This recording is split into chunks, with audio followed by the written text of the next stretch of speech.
So hi everybody and welcome back to the C++ tutorial series for absolute beginners. This is video 119 and in this video we continue with the keyword operator overloading. And in our last video I made an example where I tried to explain it. And in this video, we continue with the example. You can see it. Here is the class. Here is operator overloading function, which we have defined outside the class, and it is not a member function. And here I made some random variables and called this operator here, this plus here, which is overloaded, which means when a compiler comes to this plus here, it jumps to our function overloading and it reads the body here what we have defined.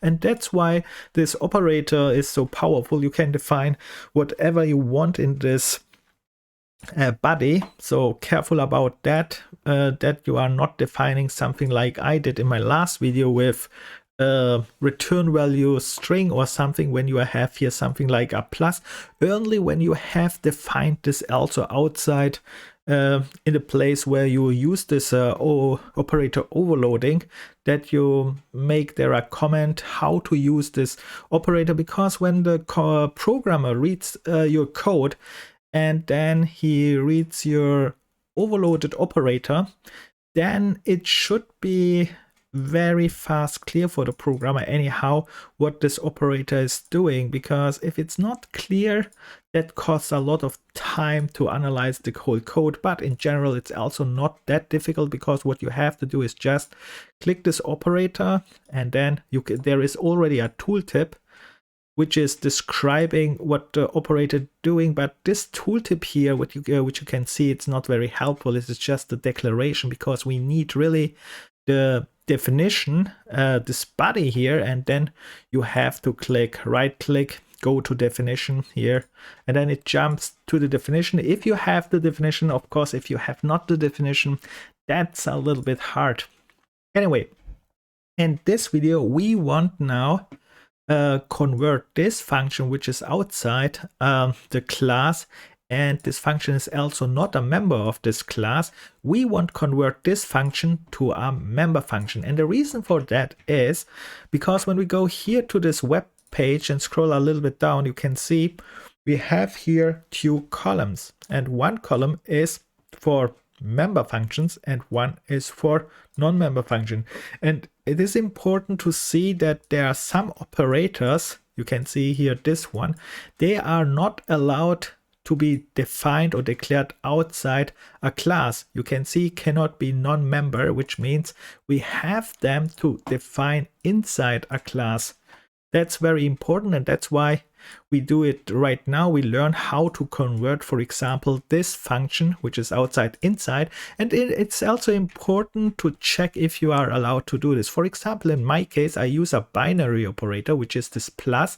A binary means here it has a left side operand and a right side operand, and you can see it here. This A is the left side, here this A, and then we have a B, the right side. And when we read here this as a non-member function, you can see I did exactly that here, what you can see right now. So we have an operator, we have overloaded it, and here is our left side operand and right side operand. But when we compare the same thing with a member function, the signature, so it looks a little bit different, right? And that's a problem. And this is the thing what we have to learn now. And yeah, let's get started. So how we make this, we just copy this one inside the function. Let's write here, for example, overloaded operator. Let's paste this in and let's comment this out, because we are not allowed to use double definitions, and this is not working. So that was my initial thought. Hey, I can just copy this outside function inside, and this is not working. And the problem is when we hover our mouse over this arrow here, the compiler says too many parameters for this operator function, which means here are the parameters and they are too many. And that is strange, right? So when we see a binary operator has two operators, Two operators mean I need an operator here, operand, sorry, two operands. I need an operand here on the left side, and I need an operand here on the right side. But the compiler says, no, it's too many. So why this? And the reason for that is when we read this one here, the compiler is treated operator function inside a class differently. We already talked a little bit about this, and you can see this one we have to change a little bit. And when we follow these rules here, so what happens is this operand B, which is our right side operand here, this one stays, and the left side operand here, this one is our class, normally our user-defined class. This one disappears and not really, it comes in front, which means we have to use it. So, and how we make this now in our class, it's actually very simple. First of all, you just delete this one. And then, of course, we have no parameter. That's why we have here an arrow. Let's delete this parameter here. And that's it. That's already it, what we have to do. But here one side note, you can see it looks like we are using one operator. That's not the case. The compiler is also using this class as a left-hand operator. Here, this class here is now used as a left-hand operator, but we can't see it here in this declaration. That's the problem. And that's why you have to learn it, that when you see an operator, and this operator, overloaded operator, is defined inside a function, for example, then the left side hand operator is the class itself. That's very important. So you can see this one is now working here as well, that this was the call of this operator with the outside function, and now I have it inside. Let's start it, and it's, let's see, it's working. Nice. And the next thing what I want to show you is, careful when I say inside a class. I mean, when I say something is inside a class, means not it's automatically a member function or something like that. You has as a program, you have to be careful what it is. Right now, this is a member function, but when I say I define it outside, it can still be a member function. We know this, right? We can also declare, let's define this one as a member function outside. Very easy. We put it outside. You can see it. And then we have just to do what we already know about functions. You have to put it inside a declaration. And of course, you have to do one more step, because now you have here a declaration. And you want to define it outside. You have to tell the compiler that this function is a member function. And how we do this, of course, with this resolution, scope resolution operator and the class name, so that compiler can find this function, my special add. So you can see this now is also a member function, even if it's outside, yes, defined, right?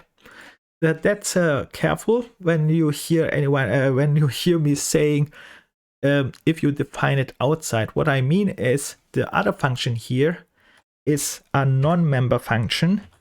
Oops, now I have to double. It's a non-member function, and the reason for that one is not because it is defined outside. The reason for that is because it is not declared inside and defined outside like this one here. We have here a declaration as a member declaration. We have just defined this outside. This one here is really declared and defined at the same time outside. All right. I hope you get this. It's not too difficult, but you can see this operator, they are treated here with this other examples a little bit. And like I said, we will not go through these examples. We will come back to our operator overloading, probably in exercises, to do a little bit about of them. But right now, I want to show you one more thing. And that was, let's make this operator, this one here, which is not a member, let's make this a friend function about this class here. And how we can do this? We know this already. we know how to make a function, a normal function, a friend function. And the nice thing is, for operator, the same rules. We just use the same rules, and the same rule is just you take here this function declaration. Let's copy this one. You paste it in it. Let's write here a friend. And important is this one here is again just a declaration, like all time. You can see this is just a declaration which I copied from here. But what I have to do is just write friend in front. And now this here is a friend function. Other way around. This one is a friend function of this class. And that's very important that you distinguish this. When you see something like that declared inside a class with the word friend, this is not a member function, and that's why we have here 2 parameters. You can see it because it is not a member function, right? Member functions, we have to define it like this one with 1 parameter, and the left side will the class. But this one here is a friend function, which means we have to treat it like a normal operator function outside, defined as a class. And here we have the 2 versions, this one, and this one for members, and this one for non-members. I hope you get this. That was all about the basic which we had to learn actually. Of course, you can see this page is really big, and there are many things what they tell you, which we will also cover when we come back to operator overloading. And like I said, they mix a little bit some topics together because this operator overloading is used in so many places. You can see here I used it with the keyword friend, here I used it with the class, and here I used it. Yes, this operator overloading is used in many places, and because we use operators in general, right? So there is 2 more things what I want to show you. The one thing is we covered this one. I hope now you understand this line, and this line. And these are the allowed operators, right? We have covered the first one. The all other things we have skipped for now. We come later back in future tutorials, but not so fast because we will finish classes. And then important is, till now I made only one example, this plus example with this expression here where the operator is in the middle. In future tutorials we make also with an 1-ary operator, which is only 1 operator and 1 operand. Or important is also where the operator and the operand is. You can see this one is not the same this one. And now we covered here, you have to remember that all operators are not allowed, some operators, not all, some operators are not allowed as non-member functions. That's also very important. So you can see this operator which I used, this plus the first one, is allowed in both cases. So I was allowed to use it inside a class or without a class. That's nice. So that's also all time check this also if you are allowed to do this. So, and here are some restrictions, which is very important. I said there are some operators you have to check are just not allowed to overload. If you do so, the compiler will complain. And then we have some operators creation. You are not allowed in C++ to create your own operator. That would be cool actually if we could create our own operator. So let's say, hey, let's make the operator this, and let's give this operator a new function, a new definition like this one. And too bad this is not allowed. All right, we can't do something like that. And this line is also very important. This precedence and grouping or number of operands, so which are, with other words, you can't add here more operands. You can see there are some examples what is allowed with operands, like this one here. You have to follow these rules. And this line here says here you can't give additional operands, so you can't add change this operands numbers and so. And you can't change here. That's also very important. This precedence means this operator this, they mean with the precedence, the operator precedence, this one here, when I click on it, you can see these operators here. These are all operators again.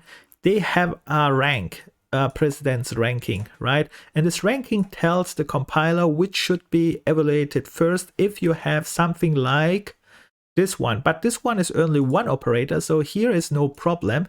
This one will be evaluated, but the problem is what happens if I have here a multiplication with random, right? This random number, let's take this random number. This random number here is just this variable here, so I added in. So the compiler is now trying, wait a minute, where I should start, here or here.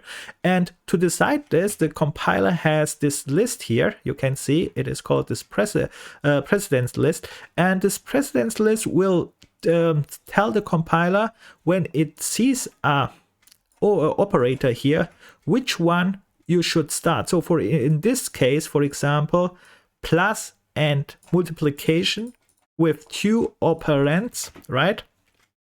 The compiler goes here and says, okay, I have here multiplication, I have here an operand and here an operand for multiplication, so this one will be found here.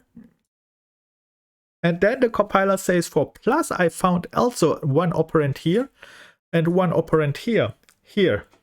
And then the compiler says, okay, this one has a rank 5, which means this multiplication comes before the plus, which means the compiler, when he has to decide from here, the compiler said, okay, this one first. And then after I evaluated this number here, then I evaluate this one, which means, let's comment this a little bit out so you can see it a little bit more better. What the compiler is doing, the compiler says, okay, first I do this one here. Let's write this as a comment, of course. First I do this one. Let's calculate this fast. What is the number here? Random number is 1. And here again, random number. All right, we have random number and random number, which is 1, right? So we calculate first random number, and then the compiler is doing, okay, after I'm finished with that, plus, and let's calculate this, my overloaded object here, the object with 10. Let's see, the 10 is saved here. And what happens there? Nothing. What happens there is my overload. Yeah, this one is saved here, and important is now because this plus, careful, this plus here is not math. This is our overloaded function. This was normal math. This was not overloaded. This one is our overloaded function, because now the compiler checks again, wait a minute, I don't realize this one as a primitive type, because the compiler reacts only with primitive types for math, because that was defined. So here it uses the normal math, because primitive type, we learned this in our first video, it's not allowed to overload. So this will be a multiplication, and this here will be not a multiplication. This one, the compiler says, hey, this is a custom class, so I have to check if I find this custom operand, and indeed it will find it. You can see it will jump to this one and says, ah, yes, I found here this custom type operand left side, okay, and here I found this operand right side, and here actually it's not this one here, it is the combination of this one here, because this one was calculated before and this was 1, and the return type of this calculation, if I don't know, is here. The return type of this both is a int. That's very important. That's why this will work. And then we have here this function will be called at this point, and we get the return value is the special number para, which I get from here, which was with the argument 10 initialized. So I get here 10 plus 1. That was a little bit, perhaps a little bit strange explained, but I hope you understand it. It's not too important. The more important is not that you understand this calculation. This calculation is not so important. Important is that you understand that this ranking still counts even if you have overloaded this operator. So the the symbol plus is still be checked in this list, even it is not a math function now, right? That's very important that you understand this, because that can cause problems if you are not follow these rules here. And then you are wondering, hey, why I get all time strange values. Let's see if I calculated, by the way, right. Yes, 11, that was the right number. We have here 1 and plus 10. All right, I think that's, let's see what we need more. I mean, there is so much on this page, of course, but the point is, we are almost finished, because now you can see all what comes here. You can see the page is real, and I already talked to you that this one are topics which are combined with certain places, and we have to discuss them separate videos for this one, because there are different places. Like I said here, this one is STDC out. This is our print out on console and how we can overload this. And then we have here on top what this assignment operator, and then we have to go back to classes. There is a copy assignment, move assignment. These are all topics which we have to let's say discuss a little bit, so that you understand this more in detail and not wondering why the compiler is doing what the compiler is doing with the assignments. And here we have even a topic which we have never talked at all. That was this function object. This is something, and yeah, not so normal. Let's say this is a special case which we have to take in account. And yeah, there are many topics which we will not do now. We will stop actually with operators. We go back, not back to classes. We need 2 more keywords. The next keyword in the next video we will cover, if I find this here. That's not. Oh, let's go here. Let's go to language, and here should be keywords anywhere. Where are keywords? Now I search it out. There are keywords. So the next keyword what we have to cover is this static cast. We need to learn casting, and after this casting we go to the next keyword, which is new. Where is that? So this is our order.